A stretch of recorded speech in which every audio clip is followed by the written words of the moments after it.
নমস্কার বন্ধুরা, এটা হচ্ছে পাকস ট্যাংরা মাছ। দেখো কত বড়, কেমন লাফাচ্ছে দেখো।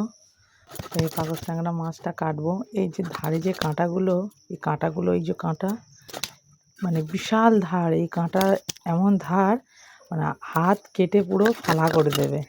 আর খুব ধার এই কাঁটাটার। আর এই কাঁটাটা একটু ভালো করে ধরে তাই কেটে নিলাম। দেখো আমি কিভাবে কাটছি।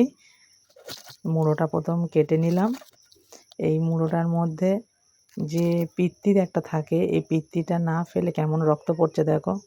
এই মাছের খুব রক্ত। এটা জ্যান্ত মাছ, এটা পুকুরেরই মাছ, এর নাম পাকস ট্যাংরা।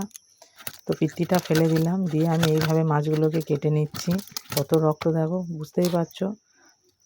তো আমি এইভাবে করে মাছটাকে পুরো সব কেটে নিলাম। লেজের দিকে এই যে পাদনাটা থাকে একটু কেটে ফেলে দিলাম। দেখো কত রক্ত, দেখো দেখো আমি মাছগুলোকে এইভাবে কেটে নিয়েছি। তো এই মাছগুলো ধুয়ে ভালো করে নুন হলুদ মাখিয়ে ভাজছি। উনুনে ভেজে নিচ্ছি মাছের ঝোল ভাত। আজকের আমাদের রান্না হবে। তো নমস্কার বন্ধুরা।